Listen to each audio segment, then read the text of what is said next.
We're here today with Professor Donna Ginther, and she's going to tell us a little bit about Equal Pay Day, which is not the kind of holiday that we really want to be celebrating. Right. Equal Pay Day is the day at which women are making the same amount as men. So they've had to work up to 4 months to make the same amount as men do in a year. In the 21st century, why is this still happening? Well, the explanation for wage differences by gender is very complicated.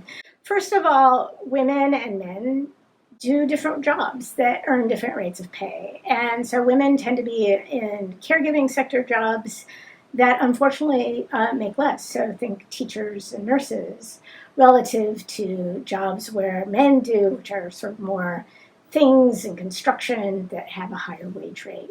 So that's the first explanation. The second explanation is sometimes that women take time off of the labor force to stay with their families. And when they do that, it's harder for them to earn as much return on their work experience because they have less of it. And then third, it could be discrimination, that women are just paid differently than men. Mm-hmm. So let's take those one at a time, Kimberly. Okay. So first off, the different kinds of work. So do you have an idea why would we pay caregiving less than other professions? It has to do with supply. It has to do with the relative value of caregiving placed on the economy. When caregiving is not measured in gross domestic product, even though it is a product developed at home, then it has less intrinsic value in the economy. So I would also say that there's a high return in the labor market on math. And girls and women tend to invest less in mathematical skills, and that actually keeps them out of higher paying jobs. So, there are many reasons why you see women in different occupations than men.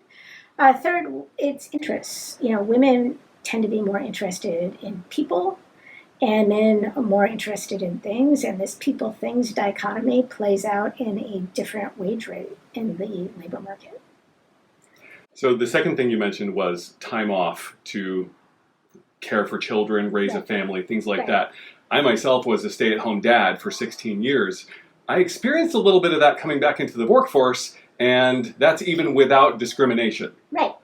So if you take time off of work, then your skills depreciate in the economy, and coming back, you earn less. So that's unfortunately how the labor market works. The good news is, because we have a labor shortage now due to COVID and a lot of people retiring, that this is a great time to find a job.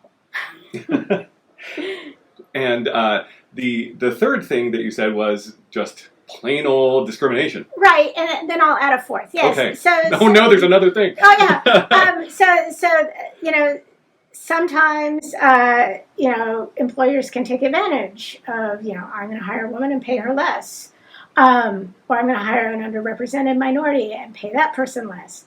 And it's kind of difficult to root that out because as a society, we don't really talk about who earns what, right? Mm-hmm. So pay transparency may eliminate or close those wage gaps. And there are a lot of places that just forbid you from talking about your pay. Right. So, if we have pay transparency, we've seen in some places where there's pay transparency, the wage gap narrows. Mm-hmm. So, sunshine is the best disinfectant, and that can help lower that wage gap. And finally, there's a literature about women and negotiation. There's a great book by Linda Babcock and a Sheaver, and it's called Women Don't Ask. And it talks about how women are not as aggressive in their negotiations for their salary, and your starting salary affects your future salary. So if you start at a higher rate, then you get a percentage change in your wage, and if you're at a higher rate, your wage rate grows more rapidly the higher your base. So it's very important to learn how to negotiate effectively for your compensation. How does a person do that? Well, so they wrote a second book called Ask for It. And, Okay. and it talks about how, because women can be penalized for negotiating aggressively like men would. So it talks about how you negotiate as a woman and sort of the arguments that you make. And you always want to back it up with data. You always want to say, well, here's my, here's what the market is paying. And, I believe that I'm competitive in this market. So please give me more. All of this information is kind of heady and hard to understand. So let's look at some graphs. This is a graph of the median earnings of full-time, year-round workers in the past 12 months, separated out by sex and occupation, according to a 2019 American Community Survey by the U.S. Census. You see a list of occupations, the percentage of women in that group, and then the median earnings in thousands of both men and women. And you see consistently, no matter which occupation, males out-earn females for some of those same reasons that Professor Ginther just told us about. It's interesting that that is the case in both female and male-dominated occupations. And I have bad news for you. This situation has gotten even worse during the past 2 years of the pandemic, as women have left the workforce in droves to care for children and the elderly. It does make a difference where you live. You see, here in Kansas, the wage gap is right around the national average, whereas if you head to places like Wyoming or Utah, women have an even harder time. The wage gap exists in other places in the world. Here are some different European countries, for instance. Looks like Luxembourg is the place to be if you're a working woman. We've been talking about the average pay for women, but if you separate pay out by ethnicity, things look different. On average, women earn 82 cents for every dollar. Black women earn only 63 cents. Native American women earn 60 cents, and Latina women earn only 55 cents per dollar when you compare it with what the average white man earns. And over a lifetime, this translates into a huge amount of lost money, ranging from $400,000 less in a lifetime to almost $1.2 million for Latina and Hispanic women. So what else can women do to help overcome this gap? Well, women, if they're unsatisfied with their earnings, now's the time to find a new and higher paying job, right? Mm-hmm.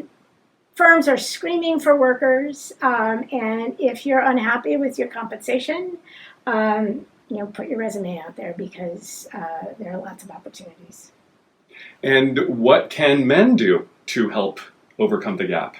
What men can do is support their partners, their women partners, in terms of their negotiation and their careers, doing homework, helping with the kids and helping with, activities at the home, allow women to be more productive in their work and earn more money. So if there's equality in the home, that will contribute to equality in the labor market. Do you have any examples? Do you know people who have been affected by this directly? By the wage gap? Well, Yes. yeah, the wage differentials happen all the time. Mm-hmm. And so, I've had phone calls from people who are unhappy with, their salary, and I've talked to them about, how you ask Mm-hmm. for more money, right? Mm-hmm. So I encounter people who are doing that all the time, or I encounter people who are, looking for a new job and, giving them advice on how they negotiate over their compensation. So if I'm hearing you correctly, this is not rare. No. And, I think that, another thing is, and I have a daughter who's in high school, Yeah.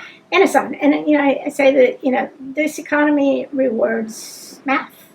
So it's important, even if you're interested in people having those math skills will pay off for your entire career and open up new opportunities for you in college and graduate study if you have the math skills. If you don't, it kind of separates the labor market into, without math skills, the pay is lower. Mm-hmm. So I'm preach about, getting those math skills because, we're a data-driven economy and data is all around us. And if you can interpret and understand data, you're going to earn a higher wage.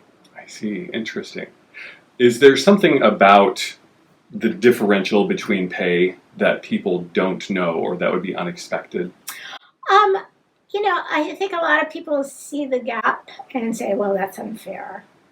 As an economist, there are explanations in the market, and we like to look at, is it what you studied? Is it your occupation? Is it how you negotiated? We like to try to understand what gives rise to those differentials as opposed to assuming that it's all discrimination at the beginning. It's more subtle than just women are paid less than men. So in order to truly fix this, do we just have to destroy society? No, I think we need to understand how the labor market works. And then once you understand that, use that to your advantage.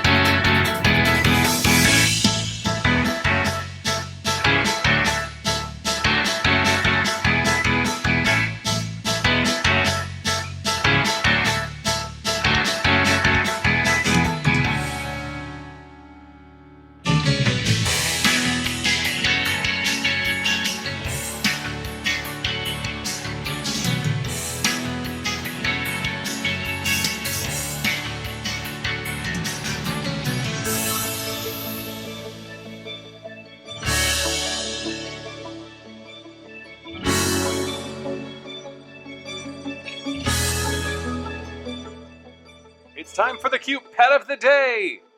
This is Mimsy Boodles Fox, aka Mimsy One Tooth. Mimsy lived in a hoarder-breeder situation the first 5 years of her life, but now she's the happiest ever. Her favorite things include hunting for mice, shrews, and grasshoppers, pretending she doesn't love her little brother, even though she totally does, cuddling on her mama's lap, laying down on walks if it's over 70 degrees, wagging her tongue when she's happy, and being the goodest girl. Mimsy is a pretty special little dog. Please keep sending in cute pets of the day. It's my favorite part of the day.